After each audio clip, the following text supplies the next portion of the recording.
Khidirpur Rahmania high মাদ্রাসা অভিভাবক প্রতিনিধি নির্বাচন 2025 মধ্য রাঙালি বাজনা আলিপুরদুয়ার।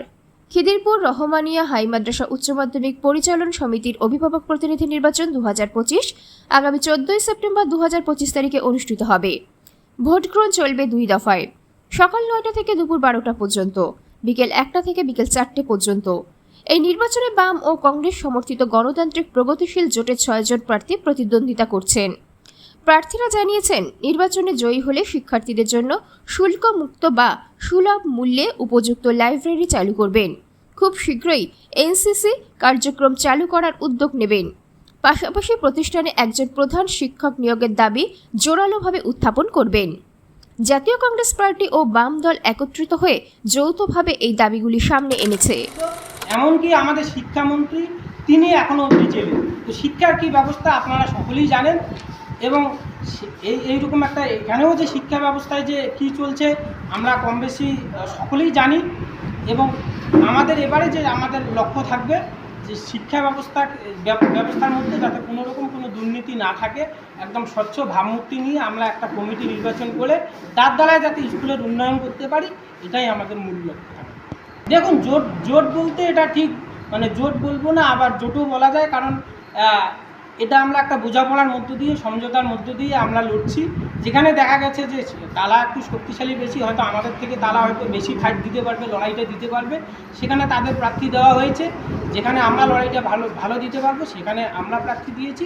এইভাবে একটা অভিজ্ঞতার ভিত্তিতে আমরা এখানে লড়াইটা করছি।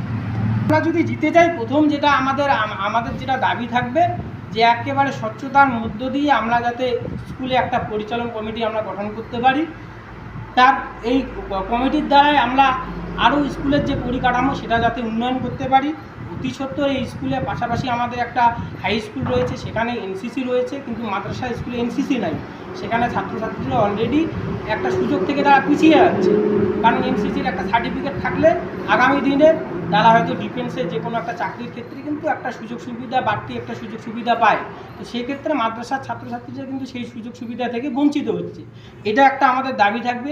দ্বিতীয়ত আমাদের যেটা একটা দাবি থাকবে যে একটা উন্নত মানের লাইব্রেরি, কারণ গরিব ছেলেমেয়েরা অলরেডি অনেক গরিব ছেলেমেয়েই এখানে পড়াশোনা করে, তারা বিভিন্ন ধরনের বই তারা কিনতে পারে না।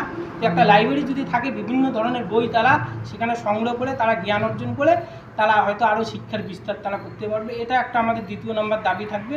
এবং তৃতীয় নম্বর দাবি সেটা হচ্ছে বিজ্ঞান বিভাগ এখানে নেই, কারণ আমাদের এখানে ছাত্রছাত্রী যারা আছে তারা এখানে পড়াশোনা করার পর, মাধ্যমিক পাস করার পর ওই বীরকলা বা আরও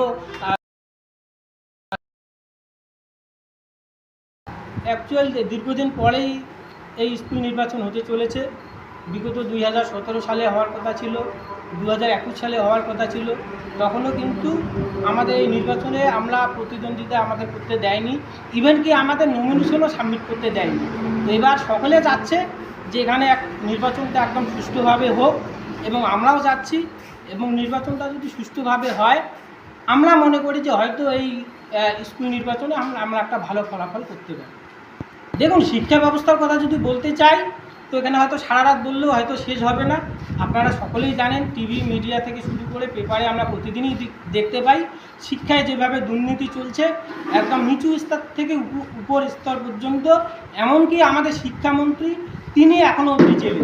তো শিক্ষার কী ব্যবস্থা আপনারা সকলেই জানেন, এবং এইরকম একটা এখানেও যে শিক্ষা ব্যবস্থায় যে কী চলছে আমরা কম বেশি সকলেই জানি।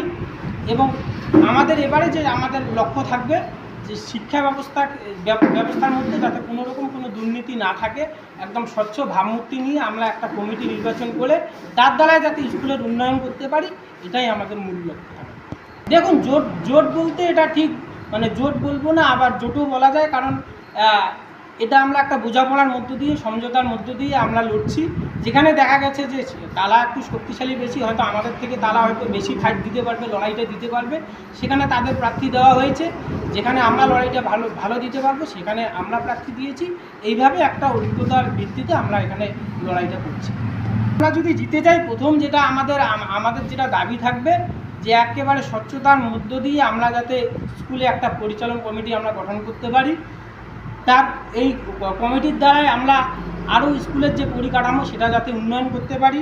অতি সত্ত্বর এই স্কুলের পাশাপাশি আমাদের একটা হাই স্কুল রয়েছে, সেখানে এনসিসি রয়েছে, কিন্তু মাদ্রাসা স্কুলে এনসিসি নাই।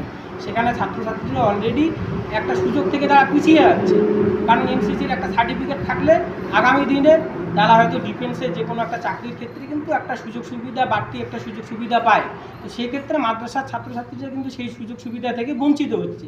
এটা একটা আমাদের দাবি থাকবে। দ্বিতীয়ত আমাদের যেটা একটা দাবি থাকবে যে একটা উন্নত মানের লাইব্রেরি, কারণ গরিব ছেলেমেয়েরা অলরেডি অনেক গরিব ছেলেমেয়েই এখানে পড়াশোনা করে, তারা বিভিন্ন ধরনের বই তারা কিনতে পারে না। তো একটা লাইব্রেরি যদি থাকে, বিভিন্ন ধরনের বই তারা সেখানে সংগ্রহ করে তারা জ্ঞান অর্জন করে তারা হয়তো আরও শিক্ষার বিস্তার তারা করতে পারবে। এটা একটা আমাদের দ্বিতীয় নম্বর দাবি থাকবে। এবং তৃতীয় নম্বর দাবি সেটা হচ্ছে বিজ্ঞান বিভাগ এখানে নেই, কারণ আমাদের এখানে ছাত্রছাত্রী যারা আছে তারা এখানে পড়াশোনা করার পর, মাধ্যমিক পাস করার পর ওই বীরকলা বা আরও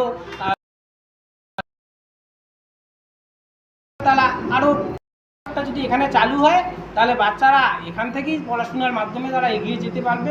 এটা আমাদের একটা দাবি। চতুর্থ আমাদের যে দাবিটা থাকবে, যেখানে এখন যে আছেন উনি কিন্তু হেডমাস্টার নন, উনি একজন টিআইসি হিসেবে উনি স্কুলটাকে পরিচালনা করছেন।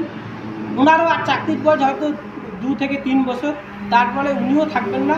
তো আমরা চাচ্ছি যে দীর্ঘদিনে এখানে হেডমাস্টার নেই, এই সমস্যা দীর্ঘদিনের।